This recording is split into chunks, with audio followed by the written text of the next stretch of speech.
Quanto mais, melhor. Mas é isso que eu ia te perguntar. Por exemplo, eu vim de uma frota, Uma safra? de uma safra de pessoas que vem daquela coisa assim, mano, política não se discute, não quero saber dessas porra, é tudo um bando de safado, não quero saber de porra nenhuma. Então, ultimamente, por causa do meu trabalho, eu tenho que me informar, eu tenho que aprender.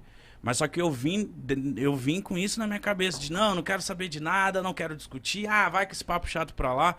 Por que você acha que no Brasil tem muitas pessoas que têm esse posicionamento de tipo assim, mano, eu não quero saber nem do Lula, nem do Bolsonaro, nem de ninguém. E aí acaba que a pessoa não serve pra nada também, né? Se ela não se posicionar e etc. Mitica, eu vou te contar uma história minha.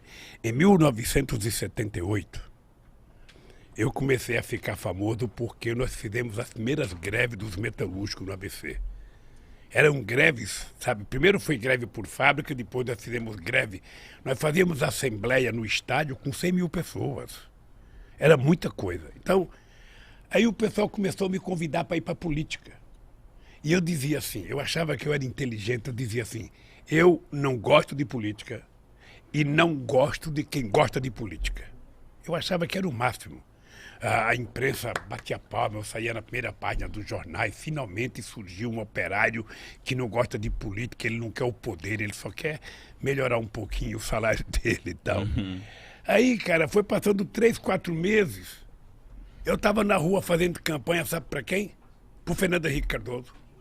Por quê? Porque ele era candidato ao Senado, sabe? Ele disputava com o Montoro e com o Cláudio Lembo.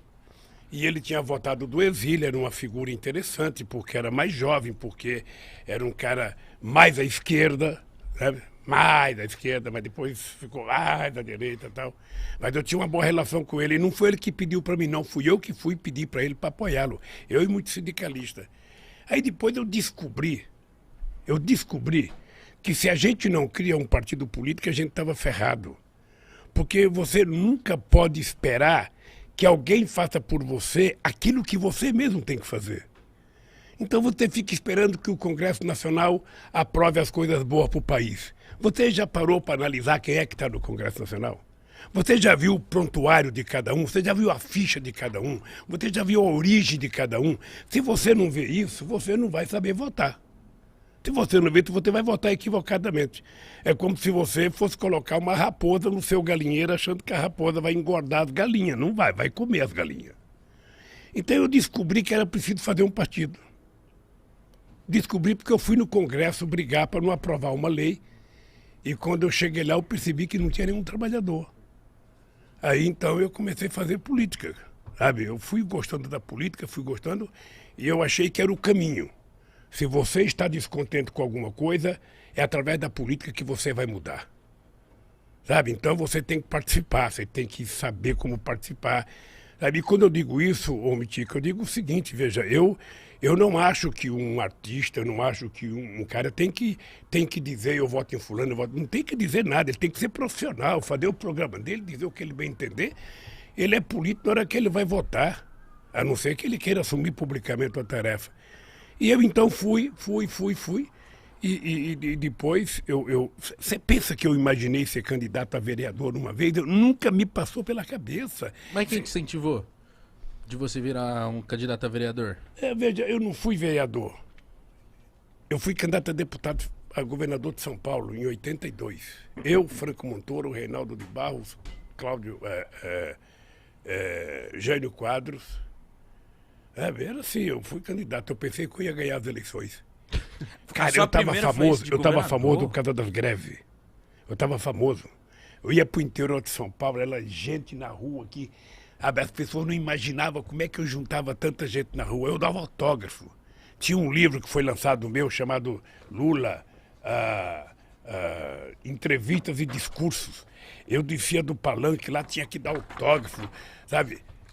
Eu pensei que eu ia ganhar as eleições. Puta merda, só tive 10% dos votos. Fiquei em quarto lugar, perdi até do Jânio Quadros. Mas de primeira?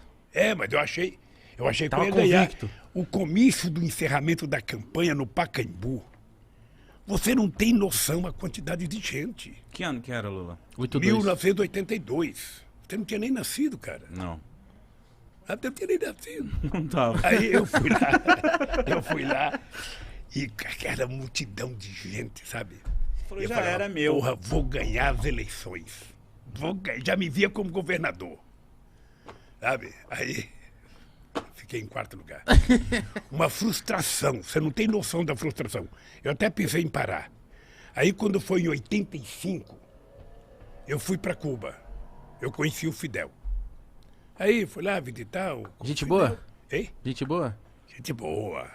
Aí começamos a conversar sobre política. Aí eu falei, ó, Fidel, eu estou pensando em parar porque eu pensei que eu ia ganhar, não ganhei, eu só tive, sabe, 10% do voto.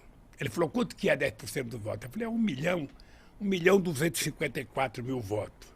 Ele falou assim para mim, ô Lula, não existe na história da humanidade nenhum operário metalúrgico que já teve 1.254.000 votos, cara. Você teve uma puta de uma votação, para com esse negócio de que você foi derrotado. Não tem. Aí eu falei, pô, sou bom. O Fidel falou, então... Sabe, então foi muito bom, porque isso me deu coragem de entrar na política, eu fui aprendendo. Era muito chato, porque eu imaginava que todo trabalhador ia votar em mim. Sabe, eu falava, bom, eu sou trabalhador, sou do Partido dos Trabalhadores, todo trabalhador vai votar em mim. Puta, eu ficava nervoso, mais nervoso. Eu ia fazer comício nas estradas, chegava, sabe, nos corta. A classe média, sabe, apoiava a gente, batia palma, sabe, nas universidades, todo mundo. Mas quando eu passava nos caras que estavam colhendo algodão, cortando cana, aí eu ia fazer passeata aqui em São Paulo, no centro de São Paulo. Aí quando tinha um trabalhador trabalhando numa construção na Casa Civil, todo mundo, Lula, um trabalhador. Aí já mandava, eu levantava a mão, cara. Mas por que você acha que você não era popular com os trabalhadores nessa época? Não, é porque é o seguinte, o povo não tinha o hábito de fazer política. Política era uma coisa estranha. Esse é um país em que demorou. A mulher só foi ter o seu primeiro voto em 1934, porque ganhou na justiça. Esse é um país que só votava dono de proprietário de terra, gente alfabetizada e gente que tinha conta até de 200 mil réis. Pobre, analfabeto e peão de fábrica, jamais votava. Aí o pessoal também falava, pô, esse Lula é um analfabeto igual eu, porra, por que eu vou votar nele? Ele não tem condições. Aí eu descobri que leva tempo, viu, Gão? Leva tempo de você convencer as pessoas das coisas. Aí é um trabalho de muito debate, de muita discussão. Quando eu passo num lugar que eu vejo um cara ser contra a política, eu não acho ruim. Eu fico só imaginando que informação que ele recebe todo santo dia. Porque eu tenho uma coisa que eu falo para a juventude o seguinte, olha, ô Igão, você pode não gostar de política. Tá? Você pode dizer, eu não gosto de política é tudo ladrão, Lula é ladrão, sabe, Haddad é ladrão, Fernando Henrique Cardoso é ladrão, Bolsonaro é ladrão, Dória é ladrão. Você pode dizer tudo o que você quiser. Mas mesmo você pensando assim, você pensa o melhor para o seu país, você pensa o melhor para o seu povo, você pensa o melhor para você. Então, se você acha que todo mundo não presta, você tem que decidir escolher um cara que presta. E esse cara que presta não é os outros, é você, cara. Então, coloca o político que você tem dentro de você para fora e seja você o político decente, sabe, porreta, sabe, que você quer. Não tem outro jeito. Você não pode querer que eu seja a pessoa que você quer que eu seja. Não, eu sou eu. Agora, se você quer um cara top, Aí é você, Mitico, é você, Igão. É assim que se faz as coisas. A política no Brasil não dá certo porque as pessoas não têm compromissos ideológicos. As pessoas são eleitas porque são eleitas.